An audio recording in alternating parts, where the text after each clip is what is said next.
Yeah, we are live now. First of all, thank you so much, the great Kevin King here today with us, with a lot of experience, with a lot of strategies. First of all, hats off, salute to you for joining us in AMG PPC Solutions. It's like No, a dream comes true. Thank you so much. Appreciate it. How was glad to your be day? How's glad to be here, man. Excited to be here and glad to help in any way that I can. Thank you so much, boss. Uh, how was your day? First of all, let me know how was your day and how's everything going on. Well, over here we're several about 9-10 hours behind you over there in Dubai. So day's just early afternoon here, but I just finished a big workout with my trainer. Did some meetings this morning and ready to rock and roll. Oh, great. So, boss, I have one question that you have a huge history, a lot of experience. How did you started this? I mean, how you came into Amazon and then you are featured in the top, like TV channels, and you're like in Helium 10, you are coaching elite students. How did you come into Amazon business? Yeah, I've been doing e-commerce for like 25 years or so since before Google even existed. Back when it was just Yahoo and companies like Lycos and Altavisa in the 1990s.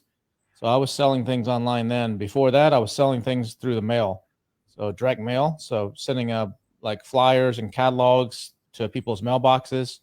When people would call an 800 number and place an order with their credit card, or they'd mail a check or money order in the mail in an envelope back to you. So I go back to college doing that. But the Amazon stuff started selling on Amazon in 2001, so about 21, 22 years ago. Started doing the FBA model in 2015 when that kind of became popular, where people were starting to find stuff on Alibaba and put their name on it and that kind of thing. And then I started 5 brands in 2015. And then in 2016, I started doing a little bit of stuff with Helium 10. Manny Coates, who owned Helium 10 at that time, reached out to me and said, "Hey, would you come on the podcast? I'd like to interview you." I'm like, "No, I don't want to be on a podcast. I just want to be. I'm a seller. I just busy on my selling." He's like, "No, just come on the podcast. I like some of the things you put in the Facebook group." So I did that, and then that podcast became his most popular one I think ever, almost. And other people heard that podcast, and so they started inviting me to speak at different events and to be on different podcasts. And then uh, the guys at Helium 10 said, "Hey, why don't you come and do our training called the Freedom Ticket for new people?" So teach you how to sell on Amazon if you're brand new, and then do the advanced training called Helium 10 Elite for experienced people, more like advanced tactics and strategies and everything, not so much the basics. And that's evolved, and I still do those. I do. I don't work for Helium 10, but I have a contract with them, or I do that for them on the side. I still run 3 different Amazon accounts. Still sell 7 figures a year on Amazon. I do events called the $1 Billion Seller Summit, which is 7, 8, 9 figure sellers, about 100, 120 people that come. Just did one a couple weeks ago here in Austin. And then I do product savants and a whole bunch of other stuff in the space. I'll also host the AM/PM podcast, which is the original podcast that Manny started when he started Helium 10. Now I'm the new host of that. So yeah, I keep pretty busy out there. That was really pretty experience, and I'm here, and the people are here joining us today, and I'm sure they will learn a lot from us. First of all, hi to you from the whole community, from whole Amazon sellers who are residing in USA, UK, and Europe, Israel, especially from the Dan Head, John Stefano, and many. Will Fried also. Especially they told me to say hi to you, All and right. well, yeah, they especially said to say Hello. hi to you. So, boss, I have a question. For example, when you started your career selling on Amazon until now, how did you find the products? Like, how did you test the product? For example, you're launching the products and, teaching the techniques to elite members. When they are going to launch the product, how do you, teach them that this product will work, or this strategy will work, this time will work in this year, quarter four or quarter one, two? How? What is that Well, technique? the way to pick products, everything on Amazon is based on the products you pick. And so that's the number one criteria of your success or failure is the product you pick. And a lot of people, when they're new, they worry. They worry. Did I pick the right product? Am I going to fail? Is this going to work? I'm spending all my life savings. And sometimes you just got to go for it, and it may fail, but you're going to learn a lot, and then the next time you come back, you'll be better. But for products, I look for a number of things. I mean, I have like a 15 list of criteria that I look for. When I first launched in 2015, most people were just going to Alibaba. They were finding an opportunity using the limited tools. The tools were not like they are now back then.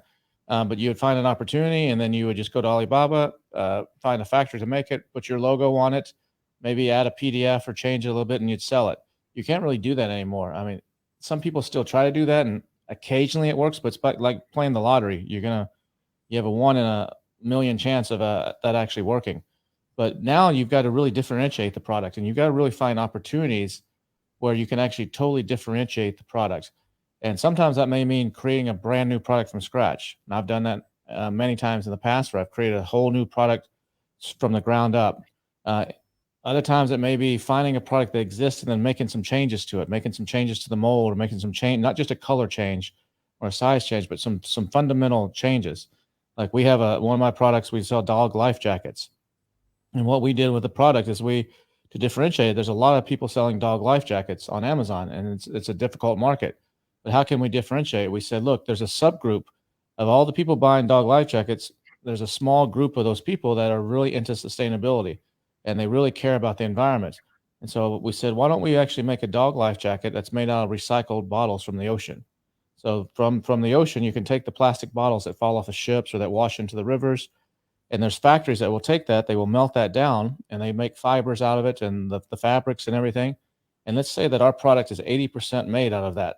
20% is not, because you still have to have some metal buckles and some things that are hard to do that with.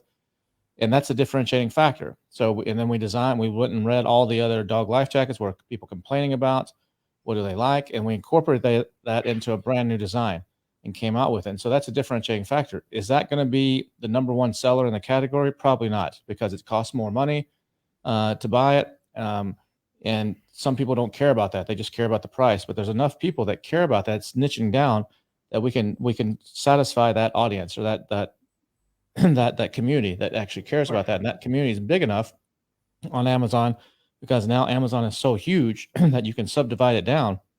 And so that's what you want to look for. If you're selling baseball bats for people playing baseball or cricket or something, there's people that are left-handed and there's people that are right-handed. And Right-handed. so if you just sell a baseball bat, you can say you can say it's good for left-handed and right-handed people. Exactly. And maybe there's a lot of baseball bats and someone might buy it. But if you say my bat is only for left-handed people, and maybe it's the exact same bat as for right-handed people, but you say this bat is exclusively for left-handed people, even though a right-handed person could use it, and you market it that way. When people see 100 different bats on Amazon, they see, okay, all these bats, and it says this one's for right-handed people, this one's for, it doesn't matter if you're left-handed or right-handed, but this one's just for the left-handed people, and there's only 2 of those bats. People are probably going to trust that more and buy that more. So that's a differentiating factor, and you market around that. So that's what I mean when you have to think about differentiating factors. Is not just add a PDF or a warranty, or make a bundle and add something to it. You got to go beyond that and niche down, and then then it's all about keyword demand. Use tools like Helium 10. If you're not using Data Dive from Brandon Young, you need to look at that tool. That's probably that tool in combination with Helium 10, because you need both. You have to have a Helium 10 subscription to use Data Dive. But Data Dive sits on top of Helium 10, and that's a super powerful tool. So you can go in and you can use that tool, and it will analyze all the keywords for you that all the top 20 competitors are doing. It will analyze how good are they at Amazon. It'll show you, like, okay, these 20 people selling dog life jackets, it'll say, look, there's 100 different keywords, but only 3 of these guys are ranking for all 100 keywords. The rest of the guys are only ranking for 20 of them or 30 of them or whatever the number is. That means they're not as good at selling on Amazon. That means it's some VA that set up the account, or some big company that doesn't really understand Amazon. So that means there's an opportunity there. 70, 80% of the people that are selling are not doing a good job. And you can come in and steal a lot of market share from them by actually filling in all those other keywords and be, the 4th guy. So tools like that, or that didn't exist before, or can be magic. And so that's another thing that I look at. Is I look at how big are the reviews, how many reviews are on a product, how long have they been selling, how much depth is in the market. If you're selling a dog life jacket and there's only 3 guys doing over $10,000 a month and everybody else is doing a few thousand, that's not a very big market, and it's probably not something I'm going to go into. But if 22 guys are selling over $10,000 a month, I'm like, okay, there's a lot of diversity here. There's a lot of people selling over $10,000 a month. Maybe I don't have to be the best seller, but if I can be the fifth or sixth or seventh best seller, I can still have a good market share and still make some good money. So there's things like that that I look at.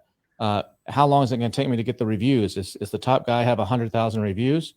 That's okay. But what about the fourth or fifth guy? Does he have 80,000? That's going to be hard for me to unseat him. But if he's only got like 200, 400, I'm like, okay, there's enough depth here that I don't have to be the best seller. I can be number 4, number 5 on the page and still do very, very well. So I look for those type of opportunities as well. And then I like products that have multiple keyword options. So products that have it's called root keywords, but they have lots of different ways to rank. So I like to see more than 100 possible ways to rank it. Now I'm not Gotcha. going to focus on all 100. There's going to be Gotcha. probably 5 or 10 or 15 of those that are going to be most of my sales. But the fact that there's all Exactly. these others, that's Mhm. important too. So those are some of the things that I look at when it comes to product Got selection. you. Got you. Well, this was the like a secret that you shared with us. Many things that you have shared, it was not even in my mind. This is the thing. That's why we call you boss. Boss, we have question. If you allow us, so we can take Sure. one or two questions. Should we launch new products in Q4? Q4 can be a challenge to launch a new product. It because the sales are higher, it's going to take you more. You're going to have to sell more to rank because all the sales are naturally higher. So it depends on the product also. But most products, even if they're not a Christmas product or a holiday product, it's not toys or it's not. But most all products go up pretty much in quarter 4. Some go up a lot. Some just go up just a little bit. So can I say no? Don't launch a product in quarter 4. No, I'm not going to tell you no. Absolutely don't do that. But just be aware that when you do that, you may have to spend a little bit more on your ranking process and on your PPC process because everybody else is spending more and there's more competition. But launching in Gotcha. quarter 4, I wouldn't say don't do it, but I just say it's going to be a little bit more challenging. More challenging. Regarding the boss, there is one more question. I got a question for you. Do we really need to build a proper brand in private label on and off Amazon? There's a question from the attendees. Yeah, I building a brand I think is the best way to success on Amazon. Just finding products and sticking your logo on it, you might make a little bit of money here and there, and you might have a success. But if you really want to build a true business, something that's going to last a long time and has like a moat around it, then yes, you need to build a brand, and you need to do it on and off Amazon. Amazon itself is a great place to launch. I mean, there's no better place in the world to launch, and that's where Yep. I would focus first. If you go try, some people are like, well, maybe I should just do my Shopify site and send traffic from Facebook, or maybe I should go to Walmart. I those are places you should go, but not. And start with Amazon. That's the big gorilla in the room. It's the easiest one. Well, it's not it's the once you understand Amazon, it's going to make all the other ones easier for you. And Amazon has so much traffic and so many eyeballs. That's the place to start and learn that one. And once you master that one, then yes, you definitely should be looking to set up a Shopify store. Maybe you set up a Shopify store from day one. Just don't expect very many sales. It's a legitimizer because sometimes people go to Amazon, they see your product, they're like, oh, I never heard of a Wasim's product. Let me go type in Wasim's brand on Amazon on Google and see what comes up. And up comes your Shopify site. And like, okay, he's legit. Even though they may not make a sale there. It's like having a business card. And so they're like, okay, he's cool. I'm gonna go back to Amazon and order it. But just don't expect to have Mm, a lot of sales there. And it's a different business model to drive traffic to that too. Amazon's definitely the best place to start, and then go to other Amazon marketplaces. So if you start in the UAE, uh, learn the system and then expand into Europe or the US. Or if you start in the US, which is the exactly. biggest market, then expand to Canada, and because you can once you know one of them, you Exactly. can replicate in other markets with some slight Exactly. changes and keyword changes. So here is a question.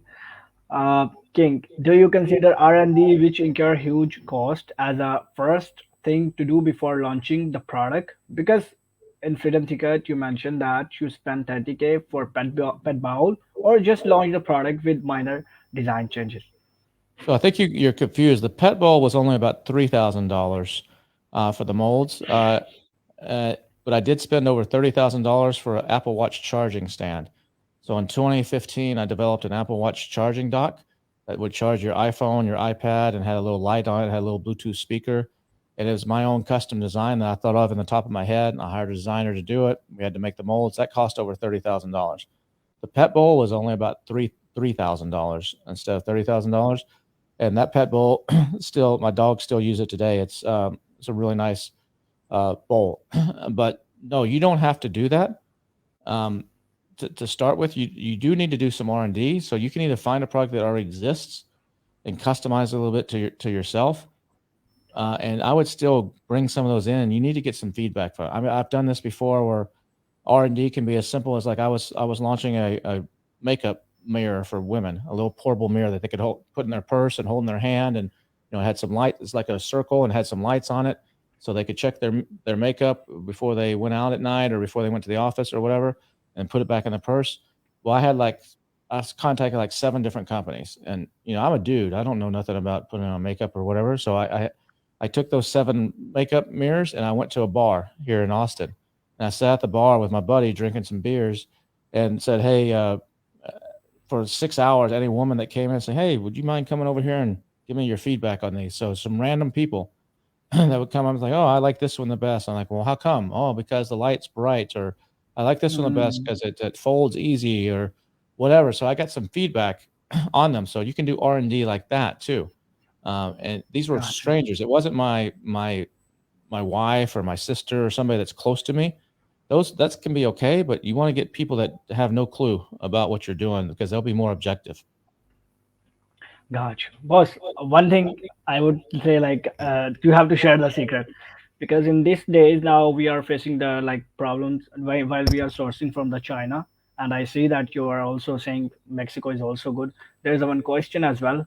How would you, I mean, differentiate the sourcing stuff from? Should we go with China? Should we go with Mexico? Or Mexico is more better than China? Please tell us some secrets to make our supply chain more stronger. Well, there's lots of places you can source from. I mean, there's India, there's Mexico, there's Turkey, there's China, there's Vietnam. There's a lot of places. The truth is, China is the world's factory. So just the systems in China, the way the factories are set up, the way the system is set up for all the trucks and the containers, it's just very, very good, and it's very efficient. And they will in China, they're willing to do small quantities. So if you call a factory in the U.S. and say, "Hey, I want to make a wooden a game, one of these cornhole games that you throw, throw the bean bags into the wooden thing that sits on the ground. I only want 100 of them." They're gonna not even return your phone calls. They're like, but in China, some factory will say, "No problem, we'll do 100 for you." So that's an advantage of China. China is, with all of its issues, the political issues and the shipping prices had gone through the roof. They're coming back down now. That's less than $5,000 a container right now. Instead of 20 or 30,000 where it got to.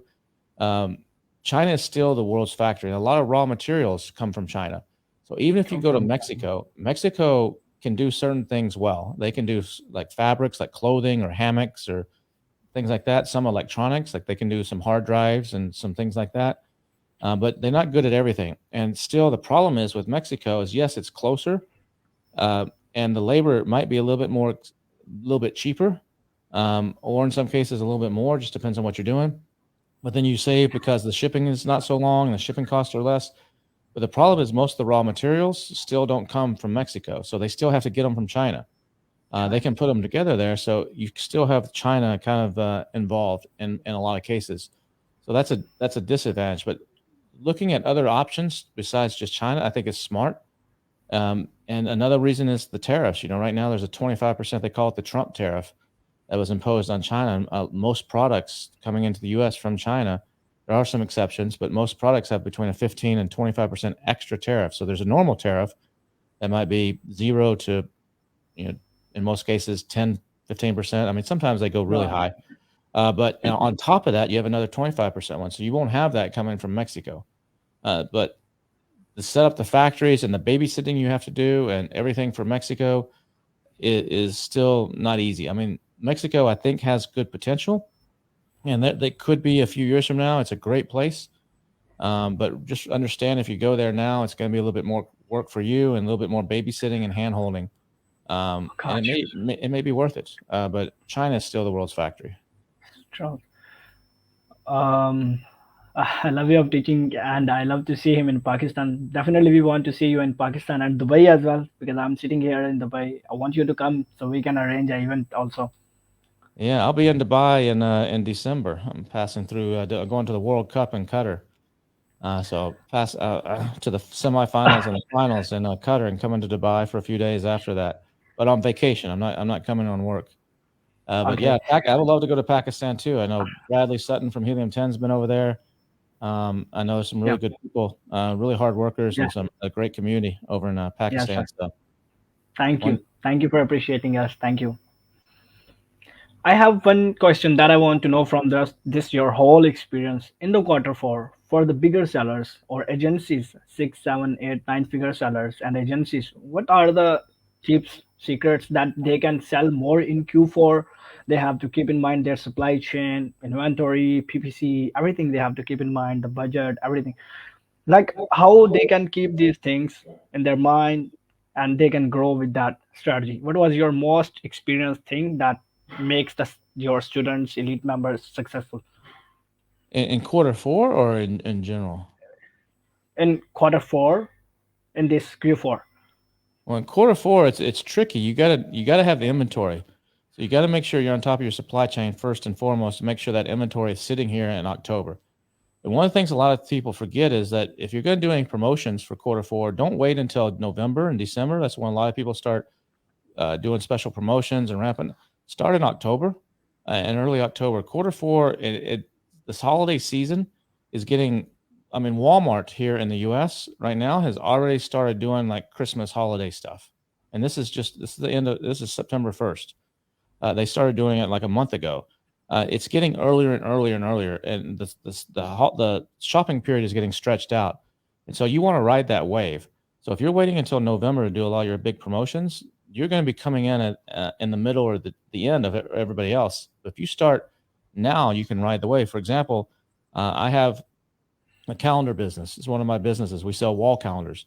Well, people don't buy much wall calendars in June usually. You know, they're not thinking about 2023 in June. They're thinking about it in November and December as a present, you know, or for their house or whatever.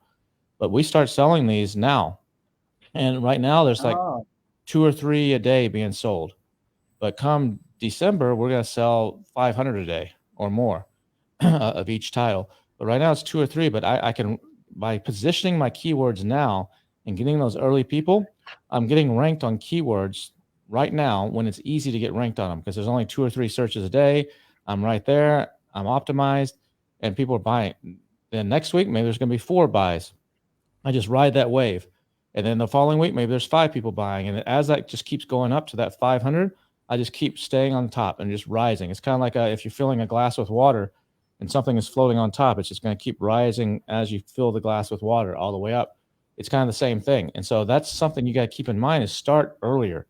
You know, Amazon always tells you get ready for quarter four, spend more on your PPC, but start your ranking process and your optimization and even promotions to your customers. If you already have a list, go out to them and do a pre-sale. Say, hey, for quarter four, we're doing a buy one, get one free right now, or buy one, get one 50% off, but it's only good until October 15th or something like that. So get that pump primed so that you get those sales and you get that ranking, get that juice going before it starts getting super competitive and super heavy. And then make sure you have your inventory. Another thing I do a lot of times in the holidays is I raise my prices. Like that makeup mirror I was talking about earlier, we used to sell it for uh, 19.95, and during Christmas I raised it to 24.95, sometimes even at 29.95, and then I would put a $10 coupon on it. So if I raised it from 19.95 to 29.95, I would put one of those little orange, you know, $10 coupons on it. And what that does is people that see it, they they like everybody else is for 19.95, and they're like, wait a second, why is this one? I'm buying this as a gift. I don't know nothing about makeup mirrors. I'm buying it as a gift for my girlfriend or my wife. But this one over here is $29.95. These other ones are $19.95, but I can get this. So this $29.95 must be better. It costs more. Psychologically, you're thinking, oh, this one must be better. But wait, there's a $10 coupon on it. So I can get this better makeup mirror for the same price that everybody else is selling theirs for. Heck yeah, I'm going to buy this one. And so they buy Mm, mine with a $10 discount, and they're still getting it for mm, $19.95. But in their mind, they just bought a better quality because of the price is higher, so they assume it's better quality. So I do little tricks like that sometimes. You have to test mm, this. It may not work for every product, but exactly. it works. It worked really well for that product. So I do Gotcha. things like that in quarter four. If you have your own list, you want to mail to them. Um, Mhm. yeah, there's lots of things you can do in Q4. Perfect. Sir Kevin King, you hosted many events. What will be in the Cell Scale Summit event that one Yeah, and Sail and like Scale this is one? coming up in Las Vegas in about 2.5, 3 weeks. That's an event that Helium 10 is doing. They're spending about $3 million to put this event on. So they're spending a lot of money to put this event on. There's about 1,000 Amazon sellers that'll be there, maybe a little bit more.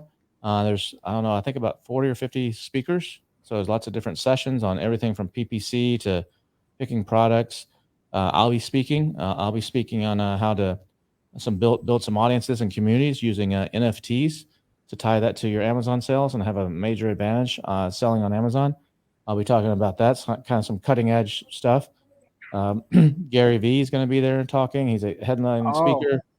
They've got some musicians like Nelly. Some people might know him from a few years ago when he had a lot of big hits. He's going to be performing, so it should be a cool event. I don't know if it's being streamed, so I think you kind of have to be there. But I think it should be good. It's in Las Vegas. well, when it comes to the events, the $1 billion Summit, one of the biggest event in the history, like you are doing that event. What is the most like the you brought so many people. Brandon Young is there, and like other experts are also there in this $1 billion summit. Do you have any plan to make it in Dubai like that? I Like don't have any you're, I plans. I don't have any plans right now to do it in Dubai. The next one is I've done the last four of them in Austin. It's expensive. It's about $6,500 per ticket to come, and plus your airfare, plus your hotel. So it's not a cheap event. But most of the people that come are selling seven or millions of dollars on Amazon, so they can afford that. And that's what we want to come because these are the experienced sellers. They don't want to know the basics. They want to know some very specific the strategies and some very high level stuff. And they can come and spend that money. And then maybe one trick, they hear one little trick. They're like, oh my God, I can do that with my PPC. I had no idea. They go back and implement that in their business. They just made an extra $100,000 profit. So that's why it's worth it for them to come. And we do a hack contest the last day where everybody submits all these different ninja hacks, and they present them and we vote. And there's just some amazing stuff that come from all the different sellers about little tricks and tips and how to do things. So the next one is going to be next year in Dubai. I'm sorry, not in Dubai, in Puerto yeah. Rico. In Puerto Oh, Rico okay. in June. But I do some people can't travel or it's too expensive, so I do a virtual one in February. So in February, I think it's the 22nd and 23rd. It's online. It's only like $1,500, so it's not nearly as expensive. But we do a virtual one as well for the people that can't travel or maybe they can't afford to come to the more expensive one. And then we do a lot of fun stuff at the one in person. We do a lot of competitions among all the sellers, and we did like a amazing race type of thing this last time that they really liked. A couple of the guys were DJing, a couple of the sellers are DJs in their past life. They were DJing, and we do a lot of cool stuff. So it's a lot of fun, and a lot of really good information and a lot of good networking. And there's a lot of business deals that come out of events like that. Maybe it's not what you learn sitting there watching the presentations, but having lunch with somebody or going to a party with somebody and just you start talking to people and you're like, oh, and you form relationships that maybe turn into business relationships or partnerships, or maybe it's just someone that, hey, the next time you have a problem, you can call them and say, hey, do you know how, to get my listing, who to contact about my listing because Amazon just did this to me. And like, oh yeah, you just do this, this, and this. And so that's what you can you can get out of those events, and that's the most valuable thing to me. It's not so much the information is great and you learn some things, but it's the connections you make of talking to other people Oh, who think like you. Because right now, you go to your house and you try to talk to your spouse or you talk to your brothers or sisters, and they just look at you like, "What the hell are you talking about? This Amazon PPC and ranking and uh, yeah, I don't care about all that." They just look at it and they don't want to talk about it. But these people want to talk about it. So you're like, got cool, it. so it's nice to be around like-minded people. But definitely we have to plan for Dubai. Like here are there is many sellers in Dubai. I mean, some of them I know. Yeah. They are selling from Dubai to USA. I mean, from they are like making listings in UAE and then they are converting these listings into USA. I'm sure if you make any plan, I mean, we can go with smaller and then we can jump into bigger. Like I mean, Yeah, I know in Dubai, I know obviously, Kian Gonzalez, Kian is over there. I know Dan Ashburn, I think, is over there. And there's yes, quite a few sellers that are in Dubai. Dubai is a great place to be based. yeah, he's here, Dan Dashburn. He's in Dubai. Yeah, He's yeah, in yeah, Dubai. yeah. There. I know he moved his family there. Yep. So here we have a question: how we can get consultation from you? If somebody want to get consultation, or like Yeah, somebody yeah. want to like, I don't do private any private mentoring or private training. The Freedom Ticket course is free. If you have a Helium 10 membership, that's like 60 hours of free information. So that's one way. And then just listen to the AM/PM podcast. I have guests on there, and I'll talk about some things there. Or come to one of the events or something where I'm speaking. But I don't do any one-to-one or private consultation. gotcha. So in this billion-dollar summit, basically this is one of the most successful event that you are doing, and so many sellers like 8, 9, 10 figure like bigger sellers they are coming and they are getting the tricks and business as well. If somebody want to join in the next year, they have to book the appointment. I mean, book the ticket in advance, or once you will announce after that, they can. I mean, Yeah, the uh, tickets aren't available right now. They'll be available next in the spring for next year's event. It's at billiondollarsellersummit.com. But for a lot of people listening, it may be too expensive to come or they can't, but you could look at the virtual one, which will be in February, and it's much cheaper. It's a good event too. It's live, so it's not pre-recorded like some of these other like conferences that happen out there.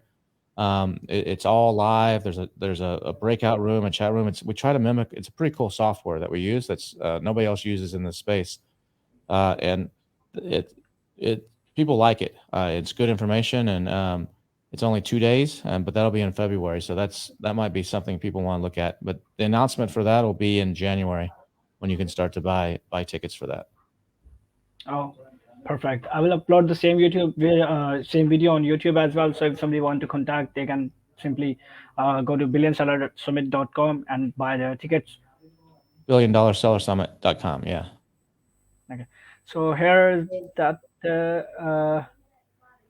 can you share a few reasons that why products fail on Amazon? How much time a successful seller should spend on product research? I mean, unless he did not find product successful product, he should find first. You can add value. Yeah, product research is something that you should never job out.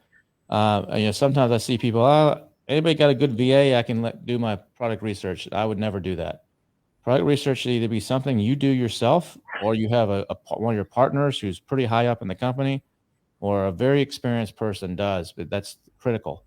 So why do products fail on Amazon? There's a lot of reasons.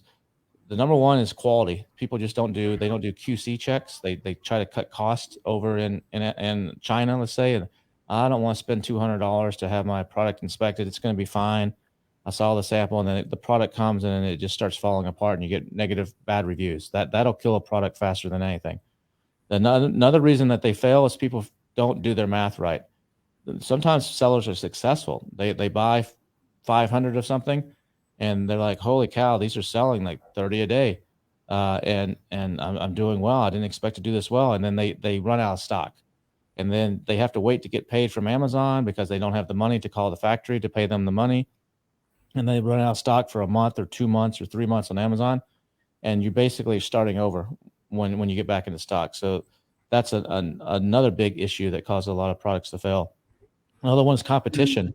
Mm, You don't do your homework right, and you try to enter a market where the the reviews are too high, or you're targeting the wrong keywords. You're going after all the big keywords. People like looking for the keywords that have, like if you're selling a hand sanitizer, for example, and you're trying to rank for hand sanitizer, you shouldn't be trying to rank for hand sanitizer. You should be trying to rank initially for smaller keywords like portable hand sanitizer party favors. That's a very long keyword. It doesn't have nearly as many sales. It's just the word hand sanitizer, but you can rank on that one and sell 5 or 10 a day and find 5 or 10 products like that and try to rank on those. And then over time, go after those bigger keywords. So that's a mistake that a lot of people make. Another one is they don't have the margins. A lot of people don't factor in all their costs. They think, well, the product costs $3. I'm going to sell it for $20, so I have a really good profit margin. $20 minus $3, $17. No, you don't have that. What about your landing cost? So to ship it over maybe costs you $2.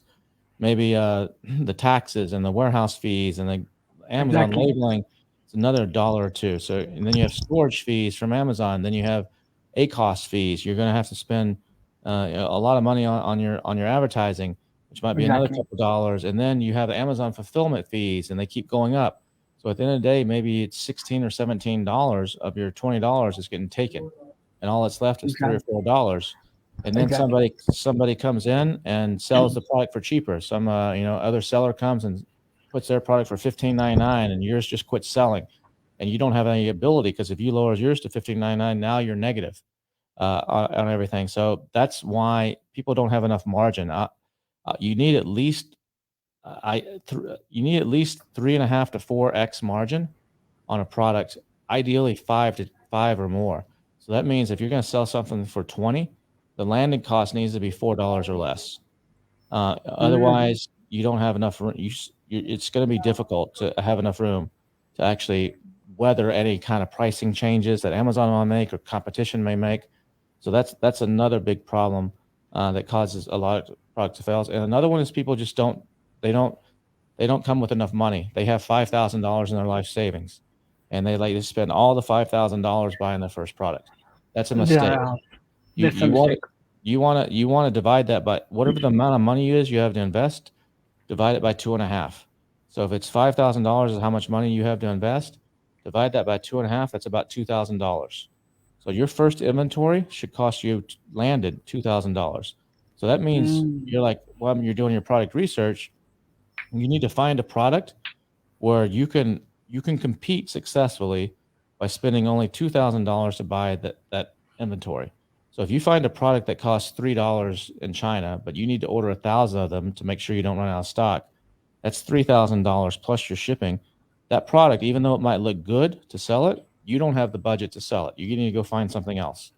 So you got to find something mm. else that fits that budget. And then why do you only spend 2,000 out of your 5,000 that you have to invest? Because if you're successful, you're going to need to immediately call the factory and say, "Hey, I need more of these. I'm selling these like crazy." You need to have that money sitting there so you can make that deposit, and you're going to need to have that money there so you can spend a little bit on advertising, and you have some software tools and stuff. So that's another big mistake that a lot of people make. So, boss, I have the last question. I won't take your time more. Just last, what is your best advice to be successful in this business for the bigger sellers and for sellers who are just coming into this business? They're just stepping in. The Learn as much as you can. Listen to as many free podcasts that are current. Don't be careful with YouTube. There's a lot of old information on YouTube that doesn't apply anymore. But stay current. Participate in some of the Facebook groups. Try to get to at least one or two events a year to meet other sellers. That can make a huge difference in your business. A lot of times it's who you know, not what you know. So there's a lot of advantage to getting out. If you can't travel to Las Vegas, meet up in a Dubai. Go to the I'm sure there's a meetups where they meet up in a restaurant or they meet up somewhere. Go to those things as many as you can. Those kinds of things will help you. And just understand that if you fail the first time, that doesn't mean you're a failure, that this business doesn't work. Just treat that as a learning experience. So it's kind of like if you're trying to ride a bike, you have training wheels at the beginning, and sometimes you fall off the bike when you're a child, but that doesn't mean you don't never get on the bike again. You just keep trying. So sometimes some of the most successful sellers out there that are doing millions of dollars in sales or sold their business for a lot of money, you can ask them. A lot of times they've had some products that they lost their butts on, And they just like, okay, that was a mistake. We learned from it, and now we're going to move on. Including Exactly. me, I've had products where I lost hundreds of thousands of dollars on the product. Oh, For me, I only have about a 70 or 80% success rate. So any products that I launch, about 20, 30% of them, they just don't work. Even though you do all the homework, you think you know everything, you do all your testing, sometimes things just don't work. And you just have to say, all right, that one didn't work. I know it's my baby. I spent a lot of time on it. I just got to let it go.